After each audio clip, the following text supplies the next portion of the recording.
안녕하세요.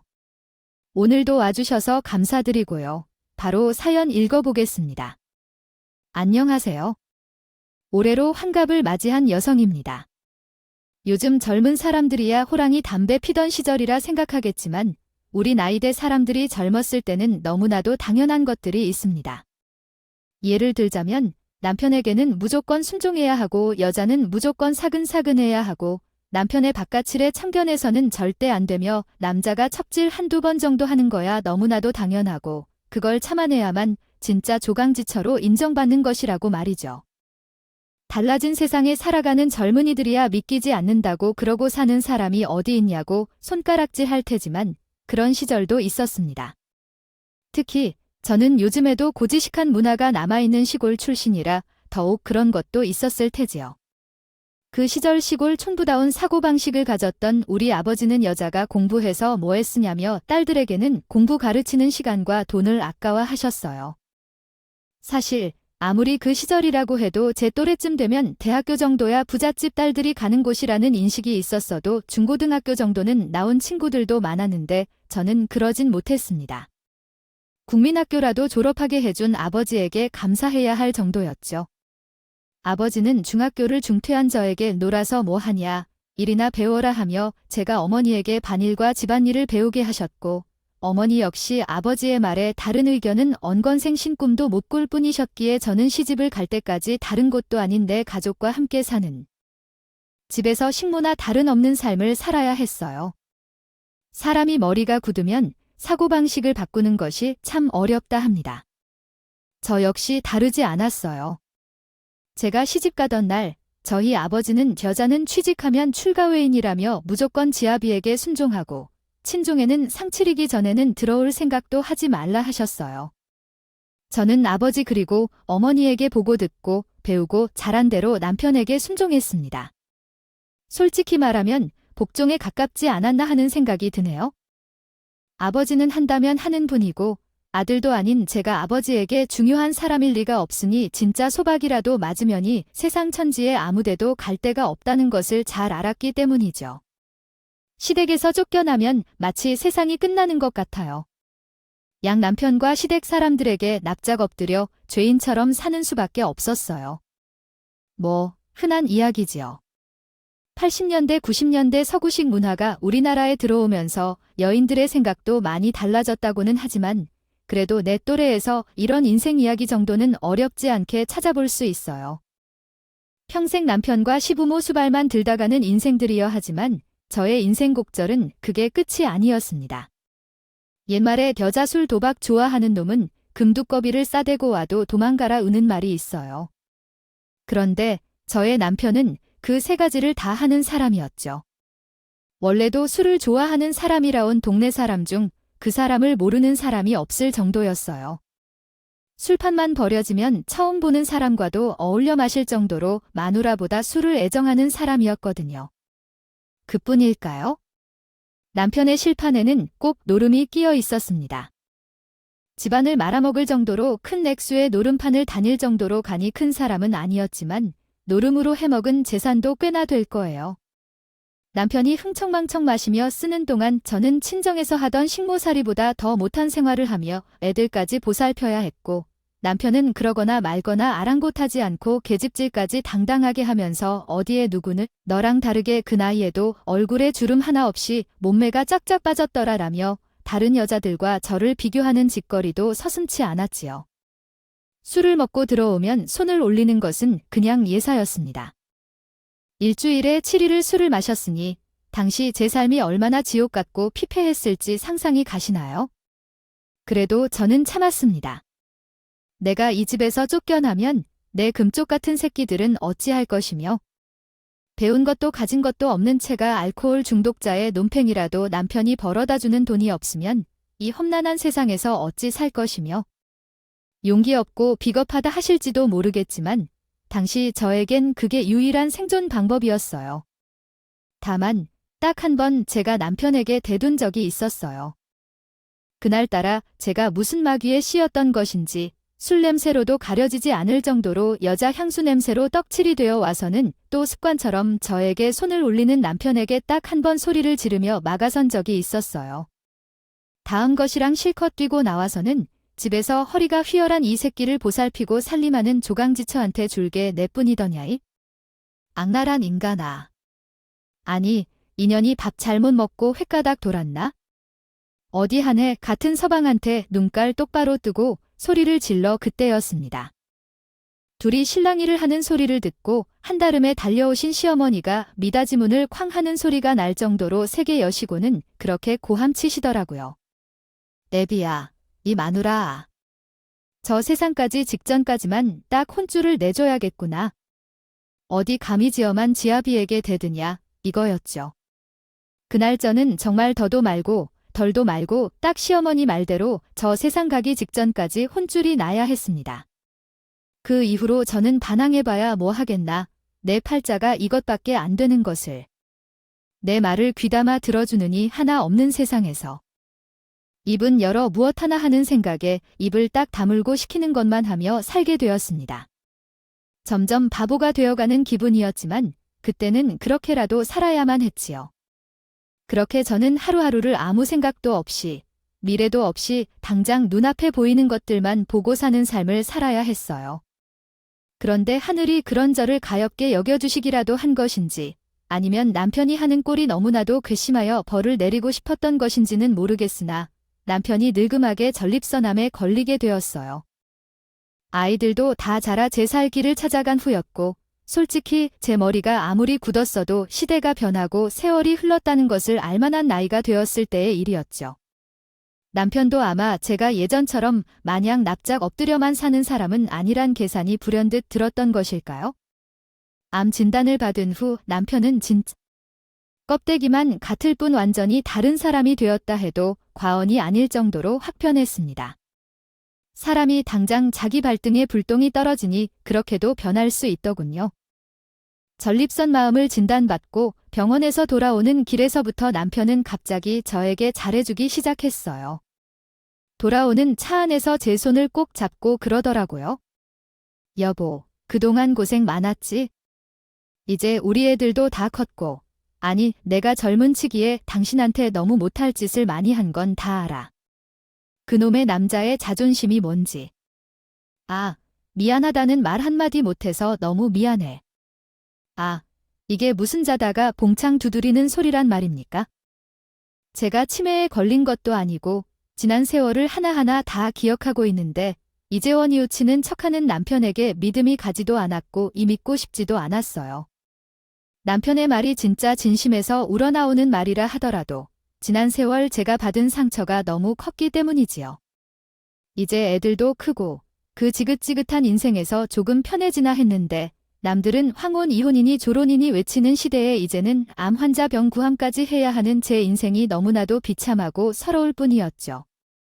물론 전립선암은 완치율이 높은 암이라고 하기도 하고 환자를 앞에 두고 그런 생각을 하면 안 된다는 것을 제가 모르는 것이 아닙니다. 하지만 저처럼 살아본 사람은 아실 거예요.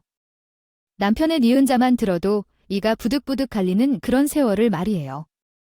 저의 태도가 냉랭하게 변한 것을 감전, 남편은 더욱더 적극적으로 저에게 용서를 구했어요. 저는 인간이 이제 늙고 돈도 없어요. 스바이, 들어줄 여인네도 없으니 나한테 매달리려는구나 싶어서 더 매몰차게 됐죠. 그럴수록 남편은 더욱 납작 엎드려 저에게 싹싹 빌었어요. 어느 날은 아주 무릎을 꿇고 펑펑 울며 용서를 구하더군요. 물론 저에게는 그런 행동이 모두 악어의 눈물로만 보였기 때문에 저의 히스테리도 날이 갈수록 심해질 수밖에 없었습니다. 어느 날이었어요. 암 때문에 허리가 아파 죽겠다고 엄살에 부리며 방 안을 뒹굴뒹굴 굴러다니는 것을 그냥 모른 척하고 제 할 일을 하고 있었더니 통증이 진정이 된 모양인지 기어코 꾸역꾸역 주방으로 나와서는 또 제 앞에서 우는 소리를 해대는 거예요. 그날은 저도 결국 못 참고 소리를 지르고 말았습니다. 아니, 그 망할 놈의 암은 거기가 아니라 머리에 왔대. 아이 사람이 진짜 왜 이래? 나 지금 애들 내려온다 해서 먹여보내려고 재료 다듬고 있는 거 안 보여? 대체 뭐 하자는 거야? 누가 보면 아주 내일 당장 죽는 사람인 줄 알겠네. 아, 그만 좀 해, 진짜. 전 솔직히 개벌은 난 못 준다고. 그렇게까지 하면 남편이 화를 낼 줄 알았어요. 평소에 그랬던 것처럼 말이죠. 아무리 암 환자라고 해도 툭하면 손 올리던 버릇이 어디 가는 게 아니라고. 지금은 제가 대들어 이길 자신도 있었기에 될 대로 대란식이었던 마음도 솔직히 있었어요. 그런데 웬걸요. 남편은 쥐죽은 듯 아무 말도 못하고 쭈뼛대기만 하는 겁니다. 모르는 사람이 보면 2살짜가 남편 잡으며 산다고 생각할 정도로. 그렇게 철량맞고 불쌍한 표정이 없더라고요.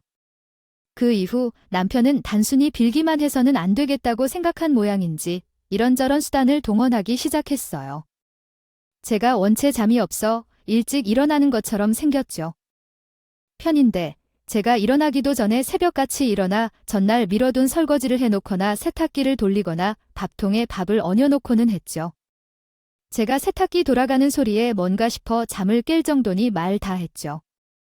참 진짜 이런 말하면 안 되는 것을 아는데 사람이 죽을 때가 되면 변한다더니 그 말이 이런 뜻이었나 싶을 정도였다니까요. 저라고 아무리 남편이 미워도 아픈 사람이 항암 치료까지 받는 와중에 새벽같이 일어나 집안일을 하는데 속이 편할까요? 어느 날은 대체 일부러 시위하는 것도 아니고 하지 말라는데도 왜 이러냐고 암 환자에게 집안일이나 시키는 나쁜 여편네라고 소문내고 싶어서 이러는 거냐고 윽박지르는 저에게 이런 말도 하더랍니다. 아니, 내가 소변 문제도 있어서 자주 깨기도 하고요. 당신도 알잖아. 내가 요즘 깊게 잠을 못 자는 거 그래서 뭐 요즘은 시간도 많이 남아돌고 아프니까 일도 못하고. 그러니까 당신이라도 도우려고 하는 거지 뭐. 아이 미안해. 신경 거슬렸어. 아이고 하는 소리가 절로 나오더라고요. 제가 아무리 남편에게 악감정이 많은 사람이라지만 그 면전에 대고 모진 소리를 할 순 없었어요. 그뿐일까요?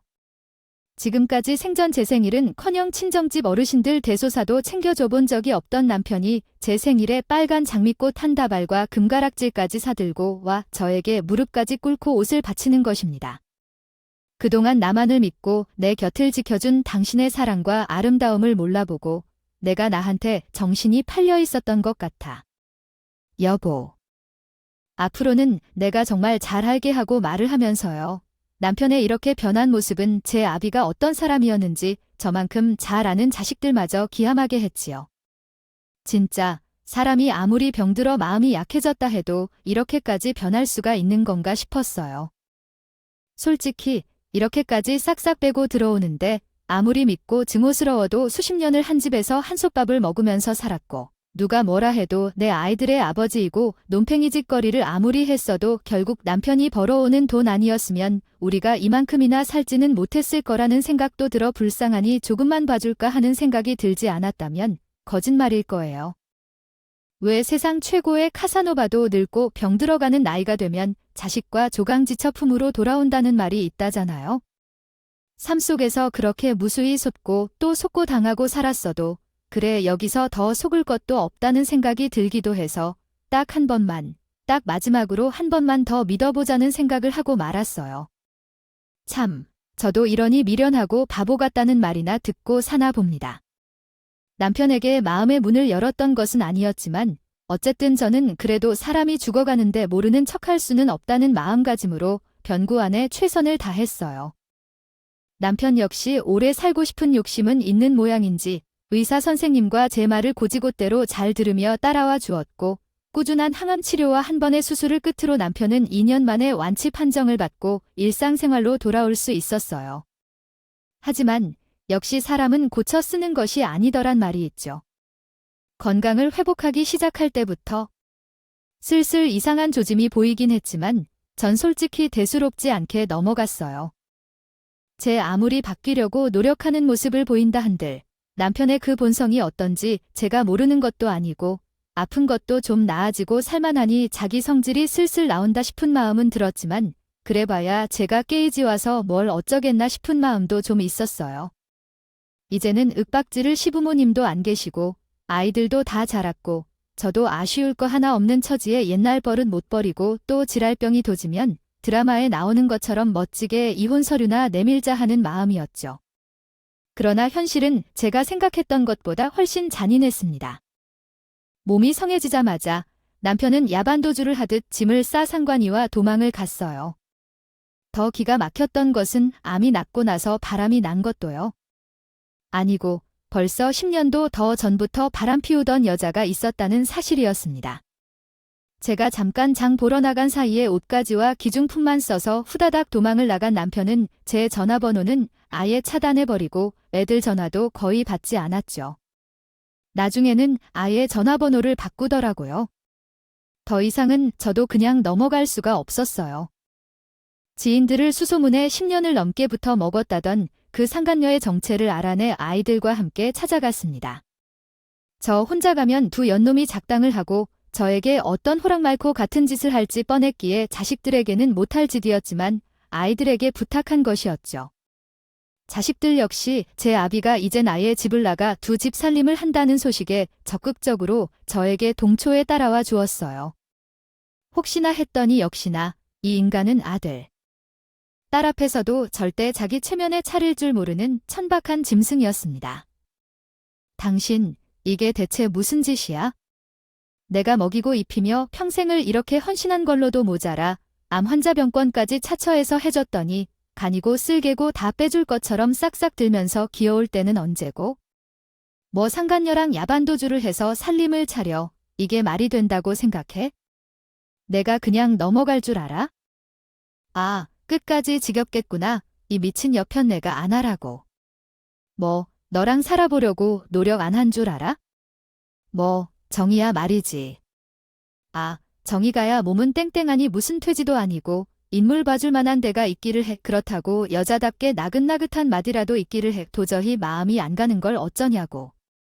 내 마음이 이 놓친 내가 진짜 다 늙어서 로망이 인한다. 지금 그게 내 자식들 듣는 데서 할 말이야. 난 제 인생을 살 거야. 죽을 고비 넘기고 나니까 그런 생각이 들더라. 아, 내가 왜 이날 이때까지 돈 벌어다 주는 기계처럼 살면서 골드백이 싫은 내 얼굴 보면서 살았나 하는 그런 생각이 하늘이 나한테 새 인생을 살 기회를 줬으니 제대로 살아봐야 할 거 아니냐고. 강마담이랑 나랑 남은 인생 서로 아끼면서 속닥하게 살아갈 테니까 넌 너대로 살라고.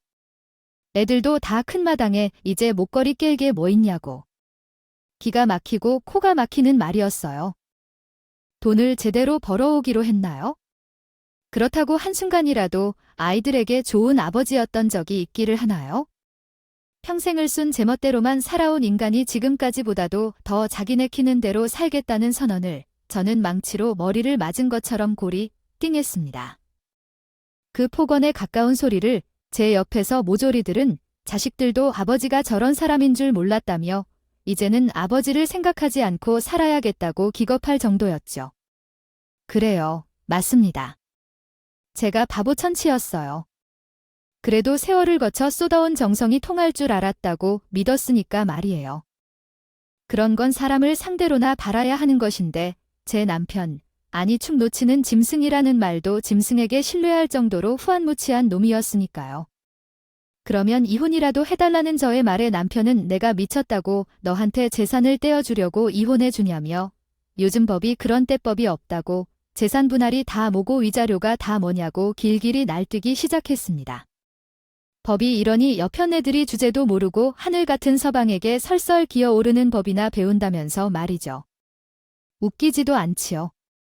제 놈이 매일같이 술 마시면서 계집질하고 노름방이나 들락거리느라 시아버님의 땅도 다 팔아치우고 먹고 남은 재산이라고 집 한 채 꼴랑 그거 말고는 있지도 않은데 대체 저에게 무슨 재산 분할을 해줄 게 있다고 저런 말을 한답니까? 그렇게 남편은 또다시 전화번호를 바꾸고 이번엔 그년과 함께 아예 지방으로 날라버렸습니다. 나중에 알고 보니 강마담 하던 곳이 그 상권녀가 술집 작구였더라고요. 어디 한적한 지방으로 둘이 도망가 조그만 단란주점 하나 새로 얻어 살림을 차렸다는 소식이 그 망할 놈의 마지막 소식이었습니다. 그게 무엇라고 마지막 삶의 희망을 잃은 것처럼 시리에 빠져있는 저에게 위로가 되어준 것은 결국 자식이었어요. 제가 이 긴 세월을 참고 버티게 해주었던 내 새끼들이었죠. 어머니는 아무 잘못한 거 없으세요? 내 아버지는 나쁜 남자라 생각하지만 버림받은 것처럼 슬퍼하지 말고 오히려 지금 해방된 것으로 축복받았다고 생각하고 이제는 어머니의 삶을 살아가십시오. 나도 이런 생각이 들었습니다. 그 남자도 새 인생을 살아갈 것이라고 생각하니 과연 내가 살지 못할 이유가 무엇인가 했습니다. 슬픔을 이겨 일어서기로 결심했습니다. 아들과 딸의 도움으로 공부를 시작했고 부족하게나마 여러 과목을 공부하여 중학교 졸업장을 받을 수 있게 되었습니다. 이렇게 4시간씩 조금씩 해보니 욕심이 생겨나기 시작했습니다. 그래서 이번에는 영어를 공부해서 고등학교 졸업장도 도전해보려고 했던 차에 아들이 집에 와서 어머니, 사업을 시작해보세요. 라는 말을 했습니다. 어떠세요? 어머니는 아직 연세도 한창이시고 노후를 위한 작은 마련도 하실 겸 말이에요. 어머니 평소에 관심을 가졌던 분야가 있으면 그게 무엇이든 저하고 미영이가 다 도와드리고 밀어드릴게요.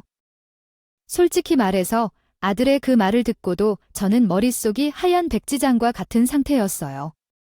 한평생 살림하고 애들을 키우는 것에만 몰두했던 저에게 취미라고는 힘든 하루 일과를 끝내고 밤 시간에 잠깐 그리고 오전 시간에 하루를 시작하기 전에 잠깐 주어지는 드라마를 보는 시간 말고는 없었거든요. 그마저도 남편이 있는 날은 온종일 남편인 뉴스나 스포츠 경기 등 TV를 독점했기에 언감생신이었죠. 아들은 아직 시간이 많으니 좀 더 천천히 생각해보아도 좋다며 돌아갔어요. 저는 제가 잘하는 것, 그리고 좋아하는 것들을 중위에 빼곡하게 쓰면서 깊은 고민에 빠졌답니다. 행복한 고민이었죠. 한평생을 오늘 저녁엔 무슨 반찬을 만들어야 할까? 오늘은 또 남편이 술을 얼마나 마시고 들어올까? 그런 생각들만 하고 살았던 제게 내가 무엇을 하고 싶은지 고민해도 되는 순간이 오다니 말이에요. 사람이 정말 오래 살고 볼 일 아닌가요? 쥐구멍에도 벼뜰 날이 있다고 저에게도 드디어 이런 날이 오는구나 싶었죠. 저는 오랜 고민 끝에 한식당에 차리기로 결심했어요. 지금까지 한평생 살림하며 온 식구의 밥상에 책임졌던 것이 제 나름의 자부심도 있었고 어디 가서 밥맛이 없다는 소리는 들어본 적이 없었기에 자신감도 있었죠. 그렇게 저를 혹독하게 대했던 시부모님과 남편도 요리 솜씨만큼은 나무랄 데가 없다고 했었으니까요. 물론 그것도 칭찬이라기보다는 그런 재주라도 있어서 데리고 산다는 느낌에 가깝긴 했지만요. 남편이 가출하면서 그나마 모아두지도 못한 통장을 싹 털어갔기 때문에 저는 제가 몸을 이기고 있는 집 한 채가 전부였던지라 자식 녀석들이 물심양면으로 도와주었어요. 시작부터 큰 욕심은 내면 안 되겠다는 생각에 집에서 멀지 않은 곳에 조그마한 상가를 하나 임대받아서 조촐하게 시작했어요. 딸아이도 아들 녀석도 자기들 일처럼 생각하고 같이 공부하며 도와주니 어찌나 고맙던지요. 내가 부모 복도 남편 복도 없지만 그래도 자식 보고는 있구나 싶은 생각도 들었어요. 솔직히 걱정도 많이 됐습니다. 이날 이때까지 사업은커녕 바깥일조차 해본 적이 거의 없는 채가 사업을 어떻게 할 것이며 손님 응대는 잘할 수 있을지 걱정이었어요. 아이들이 저에게 무슨 세미나니 하는 것들을 들어보면 도움이 될 거라고 다독여 주었고 저는 열심히 공부하면서 이리저리 발품을 했습니다. 제 요리 실력을 더욱 높일 수 있는 방법도 찾아보고 나만의 비법으로 내세울 수 있는 것은 무엇이 있나 연구하여 드디어 내 가게를 가지게 되었어요. 큰 기대는 하지 않았어요. 아이들 말대로 내 노후 준비도 할 겸 이제는 남편이 없이 나 혼자 살아가야 했기에 자식들에게 빚지고 살지 않을 수 있을 정도로만 벌 수 있으면 좋겠다는 소박한 꿈을 가지고 있었어요. 솔직히 요즘 같은 시대에 자영업이나 사업 잘못 시작했다가는 망하는 사람이 8알이라는데 나까지게 무슨 재주가 있어 성공하나 싶은 불안감도 있었고요. 하지만 웬걸요. 그동안의 제 고생을 하늘이 보상이라도 해주는 것인지. 오픈 초기부터 젊은 사람들 사이에서 입소문이 퍼지면서 장사가 성황을 이뤘어요. 가게가 작으니 나 혼자 하면 되겠다 싶어 직원도 뽑지 않았는데 한 달 만에 직원이 셋으로 늘어났고 3개월쯤 지나니 분점을 내보지 않겠냐는 사업주에도 들어오기 시작했어요. 정말 놀랄 노짜였죠. 제가 아주 오래전에 언젠가 사찰에 들렀을 때 스님이 제 관상을 봐주신 적이 있는데 저를 지그시 보시더니 고생이 많으시지요. 그러나 이 또한 견디어 흘러보내면 언젠간 지금까지의 회향과 어려움을 다 보상받을 복이 찾아올 것이니 세상과 운명을 원망만 하지 마시고 늘 긍정적인 생각을 유지하시길 바랍니다 하고 조언해 주신 적이 있었는데 그게 지금을 말하는 것이었을까요? 그때는 솔직히 사는 게 너무나도 힘들었던 터라 늘 우울한 낯을 하고 다녔기에 모르는 사람이 봐도 힘들게 사는 사람 그 자체였으니 스님이 제가 너무 딱하게 보여 덕담이나 해주셨다고 생각하고 그냥 넘어갔었어요. 아무튼 그렇게 장사가 호황을 이루어 저는 몇 달 만에 가게를 얻기 위해 냈던 대출도 다 갚고 돈도 빠르게 모이기 시작해 이사 계획까지 세우고 있었어요. 남편도 도망간 마당에 큰 집에 혼자 살기도 싫었고 그 인간이 살았던 흔적이 고스란히 남아있는 공간에서 더 살고 싶지도 않았어요. 물론 아이들과 함께한 평생의 추억도 있겠지만 과거는 다 잊고 새로 시작하자는 아이들의 말처럼 새로운 곳에서 새로이 시작하고 싶었어요. 딸아이가 이사를 할 거면 자기네 집 근처로 오라저를 살 때까지 해서 마음이 많이 흔들린 것도 있고요. 그렇게 가게까지 이전 확장을 계획하면서 이사를 고려하고 있을 때쯤이었어요. 글쎄, 집 나간 남편이 1년 만에 돌아온 겁니다. 갈 때 가더라도 이혼이라도 해달라고 할 때는 그마저도 싫어서 도망까지 간 사람이 제 발로 찾아왔길래 저는 이번에야말로 이혼을 해주려는구나 싶었어요. 이유만 해준다면 야 그깟 집 한 채 있는 거 그냥 남편에게 다 줘버리고 가라 할 생각이었죠. 그런데 그게 아니었습니다. 여보, 내가 잘못했어. 나 그 술집년이랑 완전히 끝내고 왔어. 이제 남은 인생, 당신만 보고 살게 그렇습니다. 이 작자는요, 양심도 자존심조차도 없이 또 저에게 안면 몰수하고 매달리려고 온 거였어요. 너무 기가 막혀서 아무 말도 못하고 있으니 불쌍한 척하는 게 먹힌다고 생각한 모양인지 묻지도 않은 이야기를 구구절절 늘어놓더라고요. 가져간 통장은 각 마담인지 뭔지 하는 여자 명의로 가게 차려주고 집을 얻는데 다 써버렸는데 글쎄 전립선암이 재발이 되어버렸다는 겁니다. 한마디로 꽝 대신 달기라고요. 전립선암이 재발되어 남자 구실을 못하는 데다 돈도 없으니 상간녀에게 버림받고 저한테 찾아온 겁니다. 꿈도 꾸지 마. 나도 이제 내일 하면서 바쁜 사람이라 당신 병간호해줄 시간도 없고. 아, 내가 그간 악바리처럼 모아놓은 돈까지 다 탕진해놓고 무슨 낯짝으로 여기를 와 배들도 이젠 당신 안 받아줄 거니까 다시는 우리 눈에 띄지 마. 그렇게 말하고 문을 꽁꽁 걸어 잠근 저는 딸아이에게 전화해서 집 얻는 것을 빨리 서둘러야겠다고 말했죠. 그런데 남편은 그대로 포기할 사람이 아니었습니다. 당장 자기 생존이 걸린 문전이 더욱 절박했겠죠. 남편은 제가 운영하는 가게 주소는 또 어찌 알았는지 가게가 호황을 누리는 걸 보더니 더욱 질척하게 매달리기 시작했어요. 아이고, 여기 다 고급 메뉴밖에 없네. 내가 마누라 가기에 친구들도 좀 데리고 와서 팔아주고 그래야 하는데 내가 지금 주머니 사정이 당신도 이해하지. 마누라는 누가 당신 마누라야? 이제 당신하고 나 사이에 볼 일은 이혼밖에 없으니까. 아, 그런 줄 알아? 그 집은 당신 줄 테니까 집을 팔든 들어가서 살든 알아서 하고 내 가게에도 찾아오지 말라고. 아이고, 아. 또 무슨 말을 그렇게까지 해? 그런데 여보, 내가 며칠을 제대로 밥도 못 먹고 그래서 그러는데 이 염치도 없는 인간은 어디 거짓골을 하고 와서는 남의 영업하는 가게에서 수시로 공짜 밥을 얻어먹고 가려고 하지를 않나? 조금만 기다려주면 집을 빼주겠다는데도 동네 사람들 보라고 시위를 하는 건지 뭔지 대문 앞에서 날이 새도록 기다리지를 않나?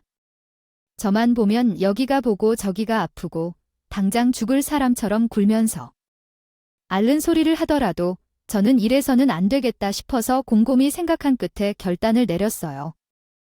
좋아요. 당신 하는 거 봐서 결정할 테니까 일단 들어와요. 남편은 신이 나서 당신 일도 바쁜데 병간호 같은 건 바라지도 않는다며 자신이 빨리 튼튼하게 회복해서 집안일을 다 할 테니 걱정하지 말고 일이나 열심히 하라며 난리였죠. 그리고 동네방네 자기가 마누라를 잘 둬서 말년이 편하다는 둥. 이게 다 젊어서 열심히 산복이라는 둥대도 아는 헛소리를 하고 다녔어요. 제가 정말로 받아줄 생각이었냐고요? 어림도 없는 소리죠. 그러는 사이에 저는 딸아이와 상의에 이사갈 집까지 다 구해놓았고 차분하게 복수를 준비하고 있었어요. 제가 아무리 수십 년 세월을 바보처럼 살았다 하지만 정말 바보가 된 것은 아니었으니까요. 아, 여보. 한 3일 정도 호텔 잡아줄 테니까 거기서 좀 쉬다가 와. 응. 갑자기 호텔은 왜 아이? 집이 워낙 나이 같잖아. 보수도 좀 하고 당신 몸도 불편할 텐데 움직이기 편하게 좀 바꿔보려고. 욕실 턱이 높다고 항상 불평했었잖아. 아이고, 여보. 당신밖에 없어. 아, 내가 이런 천사 같은 마누라를 두고 그런 돈에 미친 술집녀한테 사기를 당해서 알지. 난 늘 당신밖에 없었던 거. 저는 속으로 코웃음을 쳤지만 겉으로는 애써 웃으면서 남편에게 고급 호텔 숙박을 잡아줬어요. 남의 속도 모르는 남편은 마누라가 호캉스를 보내준다며 떵떵거리면서 어린애처럼 신나서 호텔로 떠났습니다. 그 사이에 저는 이삿짐 센터를 불러서 집안에 있는 칫솔 하나까지 빼놓지 않고 싹 새 집으로 옮겼죠. 며칠 후 호텔에서 체크아웃을 하고 돌아온 남편은 집이 텅텅 빈 곳을 보자마자 길길이 날뛰며 가게를 찾아왔습니다. 그리고 저는 눈 하나 깜짝 않고 경찰을 불러 쫓아냈고 그동안 아들의 도움으로 치밀하게 준비하던 이혼 소송을 바로 제기했어요. 사람은 고쳐 쓰는 게 아니라지요. 제가 그렇게 나오니 바로 또 본색이 드러나는 남편은 아프다는 말이 거짓말인 것처럼 폭력적으로 날뛰며 저와 아이들을 찾아와 겁박하고 온갖 욕을 해댔습니다. 저는 이혼 소송이 진행되는 동안 적금 금지 명령을 신청해 그놈이 저와 아이들 근처에 얼씬도 못하게 하는 것은 물론 위자료 소송과 재산 분할 신청까지 했습니다. 저는 지금 제가 아는 사업 때문에 재산 분할을 하면 지분을 남편에게 나누어 줘야 하지요.